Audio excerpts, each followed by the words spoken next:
A biblical perspective on life, culture and current events. This is 2020 on Vision. Let's turn our attention to the prevalence of children suffering from anxiety.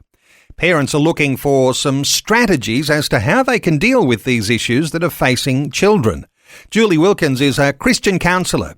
Her qualifications from Morling Theological College in Sydney.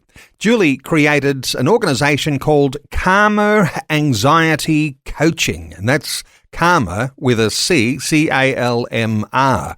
She has grown-up kids, and she's also qualified in an interesting field called play therapy. Julie, a special welcome along to 2020. Thanks so much for having me, Neil. Julie, you have what you call a crazy God story of being called to help kids with anxiety. Take us into your crazy God story. Wow. So obviously I left, graduated from college and started straight away in Christian schools, counselling kids from kindy through to year 12, everything humming along nicely. Went and did a PED, a professional development, around working with younger kids because I wasn't just getting the breakthrough with the younger ones. And so I thought, right, I need to go and do a bit more research on this. So I did some PED.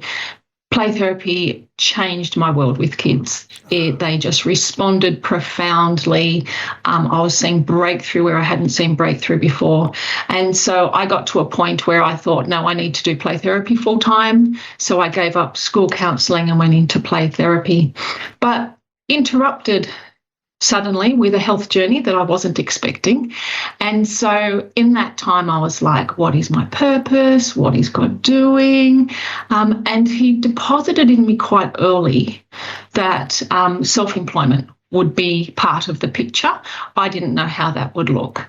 But gradually over time, people would speak things to me versus would, kick out.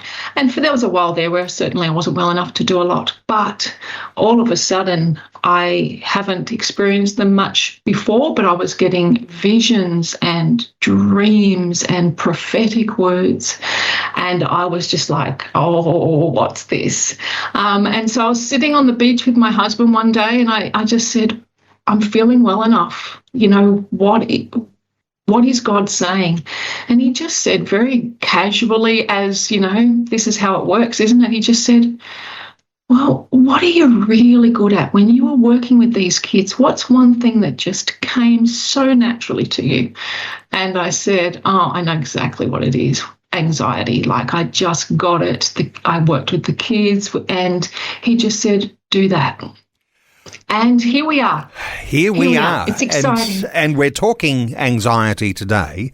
There's going to be some, though, listening to us and thinking, well, how do you define anxiety? Because, I can talk about children being afraid and feeling anxious. Those comes from the word anxiety. How do you describe what children are increasingly, it would appear, going through today? And we're hearing a lot about children facing anxiety. Yeah. So look, it is in play proportions, unfortunately, and it's not just in Australia, it's worldwide. So if I can just give you the very big basics on anxiety in general, because that's the building block. So anxiety in general is excessive worry or fear that impacts daily life. So occasional anxiety is normal. It's our body and brain's way of staying alert and safe. So it's a helpful response when there's stress or danger. And also there's the milder form, which is nervousness, which, I can feel a bit nervous talking to you. But for our kids, if there's a test or there's a grand final in soccer, nerves are actually really helpful because they help us perform at our best. So that's normal, and that's how we're created to function. The difference, I guess, is that when we are anxious, we're getting lots of false alarms of danger. And so they produce very real symptoms. And so we get them more and more, the brain's super efficient. Once it gets on the trajectory of that's how we manage stress, we very quickly have more and more false alarms and feel more and more physical symptoms quicker. And so that's what happens. It's a spiraling effect.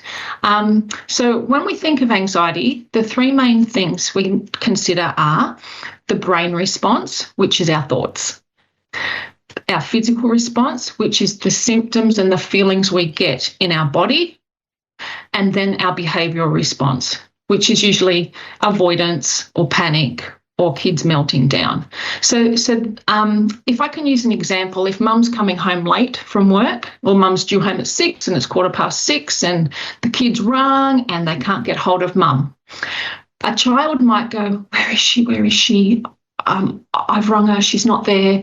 What if she's had a car accident? What if something really bad's happened to mum? And so all of a sudden with those thoughts, the physical responses happen. We're getting restless, we're getting agitated, our breathing's getting shallow. And then the behaviour might be pace up and down the hallway, but also ringing 20 times to see where mum is.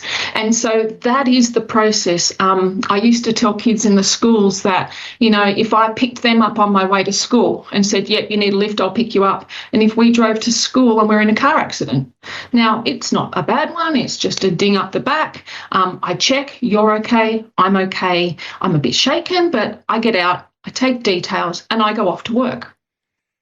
But I hop back in the car and the child sitting next to me is going, oh my goodness, I nearly died. What would have happened if I died? I nearly died. And they're getting very, very worked up. And that child can't go to school that day. So those situations, it's the same event for both of us, but the way we view that and interpret that perceived threat is the crucial part. Do we as parents have to be specially mindful of the fact that extra communication is needed when kids do suffer this excessive worry or these fears? Is it something that is, can we say that that's part of a response, is that you explain to your children that you won't be home early this evening, or you explain to your children about the accidents and some are worse than others? Is there something in communication that's important when we're helping children with anxiety? Look, I think yes and no.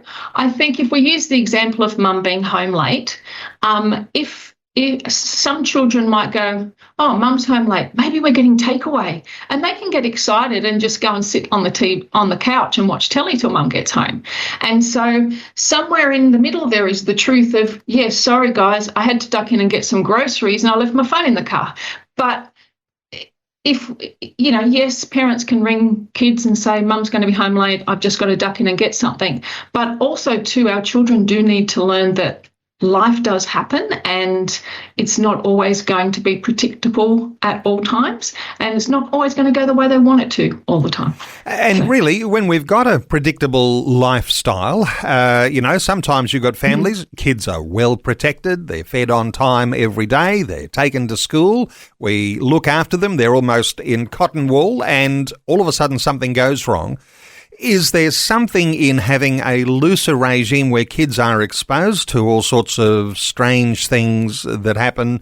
You might be a commentator of what's going on in the neighbours or other family members, and so that they're aware that not everything always happens by clockwork?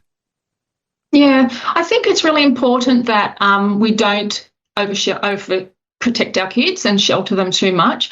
And it doesn't have to be necessarily obviously threatening ways. We want to do everything safely, but letting the kids know that it doesn't always go to plan and letting them explore negative feelings is a helpful thing. And also letting them take little risks, like, okay, you can walk to Sally's on your own.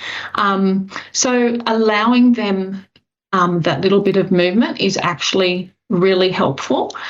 In regards to kids with their anxiety, parents play a crucial role. I can't overemphasize it because what happens with our kids, if we just think back to the definition I just gave, all these symptoms are very real for parents as well. So us as adults, we feel this and it's real because of the hormones flooding our body. But our children have limited language. So they can't verbalise their feelings and describe their symptoms like you and I can, or even a teen can at times. They have limited coping mechanisms. They haven't learned how to regulate their emotions yet. So they are feeling out of control and they have no way of knowing how to bring it back down. And the other thing we need to remember is kids, their brains are still developing. So they don't understand what or why. They don't have any abstract thinking, so they can't make connections between situations or understand concepts that aren't directly in front of them. So it's so much more important to get to help our kids with anxiety because it impacts them socially, emotionally, and academically into the future. So this is where I get really passionate because we just think, oh yeah, I used to get anxiety too, you'll grow out of it. Actually, no, it impacts them. Okay, parents are ultimately very, very important when their children are suffering with anxiety, and there might be a whole lot of things we need to adjust along the way if we've got children growing up that way. Just very quickly though, and we might have to enlarge on another time, but the parent who's got a child who's having, I don't know whether you call it an anxiety attack or they're in the middle of having some sort of episode, what sort of calming strategies do you recommend that a parent uses to actually control the situation at the time? Because when kids are deeply fearful, you need to do something now. Yeah, for sure. So straight up, the best gift you can give your kids is you. So your calming presence, your welcoming face, your time. So your arms opened wide. The children need to feel safe. So if they are in a place of, I would say meltdown or panic, they need you to be their co-regulator. So you're going to do the emotion regulation with them. Now, if you're somewhere and your child's happy to just hold your hands, you go, okay, we're going to do this breathing together. So you're doing that and you're asking them to copy you. Now, if you have a child in much bigger meltdown, you're doing it on the sidelines and you're telling them, when you're ready, follow my breathing. For little kids, for people who can see the screen, I will do breathing we call it a starfish breathing. So they go, breathe in and out, and they just trace their hand. So they can do that at school when they're not with mum and dad as well. But this is all things that we just do to help our child. So the first thing is breathing. That's really important. Slow, deep breaths. The next thing would be grounding. So obviously when they're flooded with all these, they're actually not in the reality. They're like in the middle of their meltdown. So once they start to calm, we need to say something like, okay, tell me 3 things you can see. Tell me 3 things you can hear, and give me 3 things you can touch. What does that feel like? Because it brings them back into the present moment. And if they're not outside, they can be inside and they can feel a fluffy blanket or whatever. And the last thing, once they have come down, is you just say, good job, you did it. I'm so proud of you. High five. And for the teens, they have to say it to themselves. They're their own cheerleader and they're saying, it worked. Good job, Julie. You did it. Wonderful insights, Julie, and let's plan to get together on another day and we'll explore some other of these dimensions because as you described as we got our conversation underway, this is like an epidemic. Children who are facing anxiety and there'll be all sorts of dimensions that are making that anxiety come to life for those children, and parents have a very special role to play. For listeners to connect with Julie, and Julie created the Calmer Anxiety Coaching, CALMR. That's Calmer with a C, CALMR, Anxiety Coaching.